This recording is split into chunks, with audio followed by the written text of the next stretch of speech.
এই নাশকতার নাম বলছে নিষিদ্ধ আওয়ামী লীগের নাম। আসলে আওয়ামী লীগ তো নাই, নিষিদ্ধ। তাহলে কেন আওয়ামী লীগের নাম? আগামী দিনের প্রজন্ম অন্ধকার কেটে যাক, আসুক নতুন এক বাংলাদেশ। আমরা থাকি ভালো, আমার সন্তানরা থাকুক ভালো। আসসালামু আলাইকুম, ভালো থাকবেন। আজকের মতো বিদায়। বন্ধুরা, আজকে আমি আপনাদের সামনে আসছি নতুন একটি তথ্য। এবং এই যে এআই, বাংলাদেশের প্রযুক্তি এতটাই আমরা ফাস্ট, আমরা কিন্তু চোরের বাংলা, জানেন তো। নিজেকে আজ বড় কষ্ট লাগে আমি বাঙালি হিসাবে পরিচয় দিতে। কেন কষ্ট লাগে জানেন? সামান্য স্বল্প কিঞ্চিত নিজের লাভের জন্য আমরা করে বেড়াই অপকর্ম। একটি আজকে 13 তারিখ আওয়ামী লীগের লকডাউন নিয়ে যে ভিডিওটা দেখাতে যাচ্ছি, গুরুত্ব দিয়ে শেষ পর্যন্ত দেখার অনুরোধ আপনার কাছে রইল। শেষ পর্যন্ত যদি না দেখেন, ভিডিওর গুরুত্ব কিন্তু আপনি বুঝতে পারবেন না।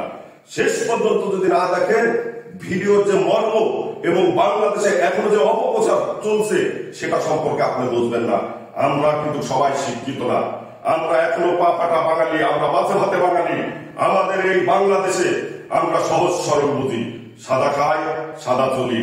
কিন্তু না, এর ভিতরেও কিঞ্চিত স্বার্থের জন্য দেখেন এই একটি ইউটিউব চ্যানেল, আমি এরকম অজস্র ইউটিউব চ্যানেল আপনার সামনে হাজির করতে পারি, যাদের ভিউ অন্তত আপলোড দেওয়া মাত্র 20-25-30 হাজার ভিউ হয়ে থাকে, তাদের সাবস্ক্রাইবার থাকে লক্ষ, 70,000, 75,000, 2 লক্ষ, 1 মিলিয়নও থাকে।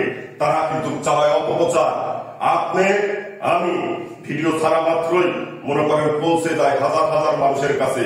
তারা অনেকেই কিন্তু শিক্ষিত না, অনেকেই এখনো এআই সম্পর্কে এবং তথ্য প্রযুক্তি সম্পর্কে অজানা। তাই তারা কি করে, যেটা দেখে সেইটাকে মনে পারে বিশ্বাস করে। দেখেন, আজকে আওয়ামী লীগ কিন্তু ঢাকা শহরে দাঁড়াতেই পারেনি, তাদের কোনো অবস্থান ছিল না। একজনকে পার্টি অফিসের সামনে পেয়েছিল, তাও তাকে সন্দেহমূলক, তাও তাকে গণপিটুনি দিয়েছে। সেখানে কোথায় করবে ছাত্রলীগ মিছিল, কোথায় করবে আন্দোলন, কোথায় দাঁড়াবে তারা? আসলে বুঝলাম না কিসের লকডাউন। আওয়ামী লীগ তো নাই দেশে, তাহলে কেন এত মাথা ব্যথা? আসলে এইগুলা সব পায় তারা। চলছে কিছু মগজ ধুলাই।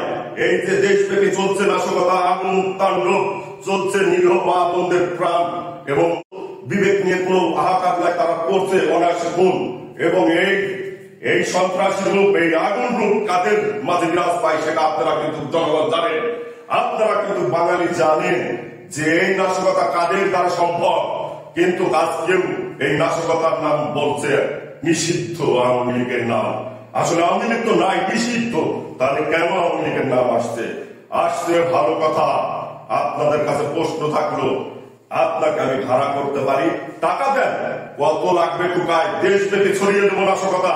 তাহলে পারে কেন একজন ব্যক্তি একটি সংগঠনের উপর দোষ দিবেন? আসলে না, আমরা কিছু সাবস্ক্রাইবার, ভিউ এবং কিছু ডলার সেন্টের জন্য আমরা চালাই অপপ্রচার। আসলে আমরা সরলতার বিশ্বাস নিয়ে মানুষের হৃদয় কেড়ে নিই, মানুষকে ফেলায় বিপদের মুখে। আপনি ভালো থাকলে ভালো নয়, আপনি দেশটাকে ভালোবাসেন, দেশের মানুষকে ভালোবাসেন এবং নিজের দেশ সন্তান মনে করে আপনি তার উপরে দায়িত্ব পালন করেন। কেন কেন কেন আপনাকে আজ এই অপপ্রচার চালাতে হবে? দেশটাকে আপনার না, আমার না? আজকে আমার মা বোনেরা কি মায়ের খাচ্ছে না? আজকে কি আমার দেশের রাষ্ট্রের ক্ষতি হলো না? সারাদিন সব সরকারি কর্মকর্তারা ঘর থেকে বের হয়নি, আমার রাষ্ট্রের কি ক্ষতি হলো না এটা? তাহলে কেন আমরা বাঙালি এই ক্ষতির সম্মুখীন হব? আসলে আওয়ামী লীগ তো নাই যেখানে নিষিদ্ধ, কেন তথ্য নাই, আওয়ামী লীগের নাম নিয়ে বলার মতো কোন মানুষও নাই। আমিও বলতেছি না, বলতেছি যে খারাপ যাকে বাদ দিয়েছেন তার কিসের নাম, কেন না? সে তো নাই, নাম বলছেন, আপনি সমালোচনা করছেন, মানে তাকে মৃত থেকে আবার জীবিত করছেন। কেন কেন এই প্রশ্ন থাকলো আপনার কাছে। ভিডিও দেখার অনুরোধ রইল, দেখতে থাকুন। আজকে আর বলবো না, দেখতে দেখতে ভালোবাসা, তারপরে প্রেম থাকবো আর আমি যদি আপনি আজীবন। আসলে সত্য বলে কোনো লাভ নাই, সত্যের কোনো দাম নাই।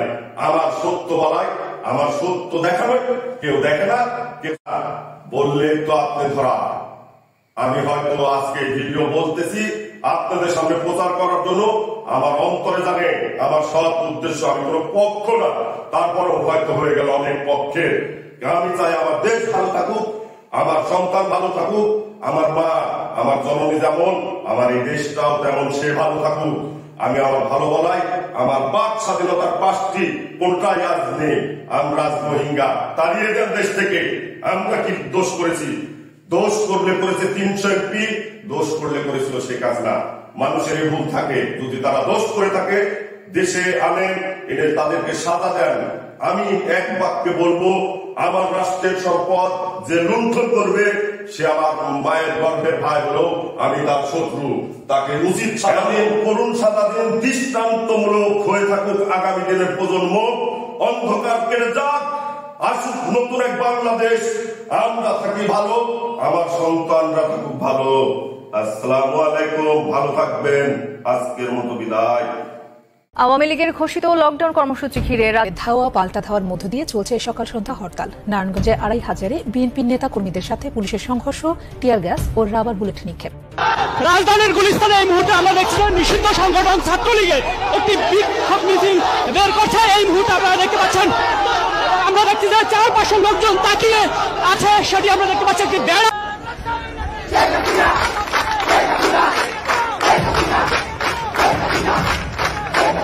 বহুল কাঙ্ক্ষিত ও আলোচিত 13ই নভেম্বরের লকডাউন কর্মসূচি ঘিরে আজ সকাল থেকে সারা দেশ জুড়ে উত্তেজনা ছড়িয়ে পড়েছে। আওয়ামী লীগের ডাকা এই লকডাউন কার্যত পুরো দেশকে স্থবির করে দিয়েছে। রাজধানী ঢাকা থেকে শুরু করে জেলা উপজেলা এমনকি প্রত্যন্ত এলাকাতেও দলটির নেতাকর্মীরা বিক্ষোভ মিছিল, সড়ক অবরোধ ও হরতাল কার্যক্রমে অংশ নিচ্ছেন।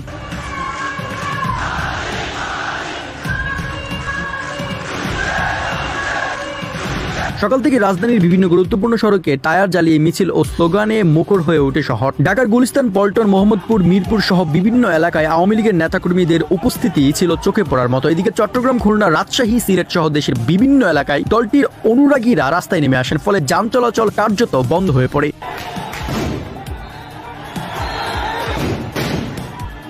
ঢাকা মহানগর উত্তর শাখা, সেই উত্তর শাখার উদ্যোগে আজকে এই রাজধানীর উত্তরার এই জনপদ মোড়ে এখানে এই শান্তি সমাবেশের আয়োজন করেছে Awami League.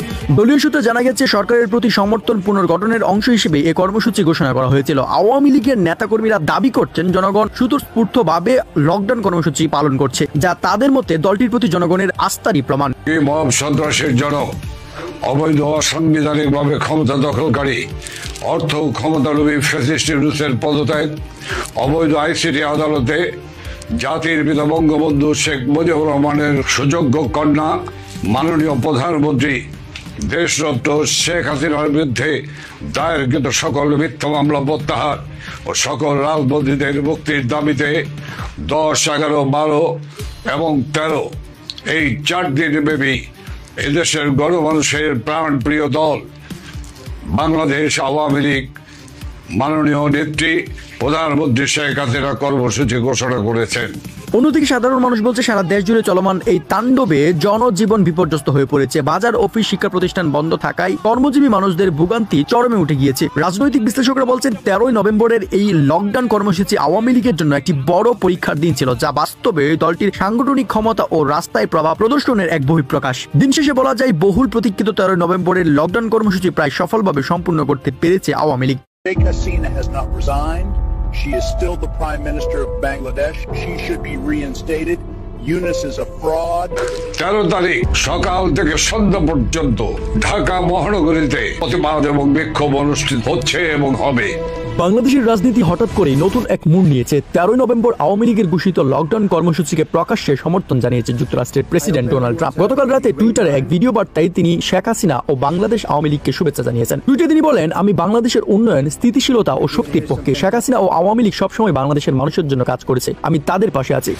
I hope everyone's having a great time because you're going to hear some fantastic speakers tonight.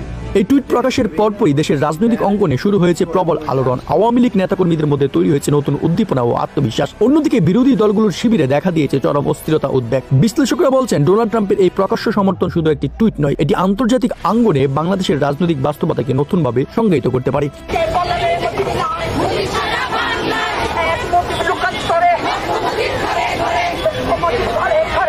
ট্রাম্পের এই বক্তব্য আওয়ামী লীগের জন্য একটি আন্তর্জাতিক স্বীকৃতি হিসেবে বিবেচিত হবে। তিনি তার ভিডিও বার্তায় আরো বলেন, বাংলাদেশের ইতিহাসে শেখ হাসিনার অবদান অসামান্য। আমি বিশ্বাস করি আওয়ামী লীগের নেতৃত্বে দেশ আবারও শক্ত অবস্থানে ফিরে যাবে। এদিকে ডোনাল্ড ট্রাম্পের এই টুইটের পর আওয়ামী লীগ নেতাকর্মীরা সামাজিক মাধ্যমে ব্যাপকভাবে পোস্ট শেয়ার করতে শুরু করেছে। Hashtag with Donald Trump Awami League হ্যাশট্যাগটি মুহূর্তেই ভাইরাল হয়ে পড়েছে।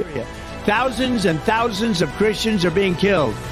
বিরোধী দলগুলোর মধ্যে এই ঘটনাকে কেন্দ্র করে দেখা দিয়েছে তীব্র প্রতিক্রিয়া। তারা একে কূটনৈতিক হস্তক্ষেপ বলে দাবি করছেন। রাজনৈতিক মহলে এখন বড় প্রশ্ন, ডোনাল্ড ট্রাম্পের এই সমর্থন কি 13 নভেম্বরের লকডাউন কর্মসূচিকে আবারও শক্তিশালী করবে, নাকি এটি বাংলাদেশের অভ্যন্তরীণ রাজনীতিতে নতুন উত্তেজনার জন্ম দিবে? সব মিলিয়ে বলা যায়, ট্রাম্পের এই টুইটের মাধ্যমে বাংলাদেশের রাজনৈতিক আকাশে যেন নেমে এসেছে এক নতুন ঝড়, যার কেন্দ্রে রয়েছে শেখ হাসিনা এবং আওয়ামী লীগ।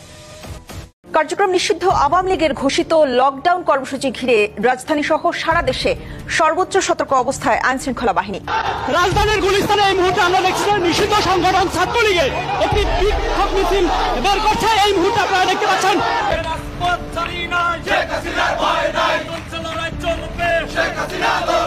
থিওরিটিক্যালি তো যখন একটা দলের কার্যক্রম কিছু সময়ের জন্য ব্যান করা হয়, তো থিওরিটিক্যালি ওই ব্যানটা আপনার পার্মানেন্ট কি পার্মানেন্ট না সেই ধরনের প্রশ্ন থাকে, কিন্তু বাস্তবিক অর্থে আওয়ামী লীগের কার্যক্রম নিষিদ্ধটা উজ্জ্বল হবে এই ধরনের কোনো সম্ভাবনা আমি দেখতে পাচ্ছি না, আমি অন্তত দেখতে পাচ্ছি না। আওয়ামী লীগের ডাকে সারা দেশে পালিত লকডাউন কর্মসূচি আজ রূপ নিয়েছে এক ঐতিহাসিক গণসমাবেশে। রাজধানী ঢাকা, বন্দরনগরী, চট্টগ্রাম, নদীমাতৃক বরিশাল সহ দেশের প্রায় সব জেলাতেই সকাল থেকেই আওয়ামী লীগের নেতাকর্মীরা জোরালো বিক্ষোভ মিছিল, স্লোগান এবং শেখ হাসিনার নেতৃত্বে ঐক্যবদ্ধ সমাবেশে অংশ নিচ্ছেন। রাজধানীর সোহরাওয়ার্দী উদ্যান থেকে শুরু করে শাহবাগ, ফার্মগেট, গুলিস্তান ও মিরপুর পর্যন্ত সর্বত্র চলছে আওয়ামী লীগের বিশাল সমাবেশ।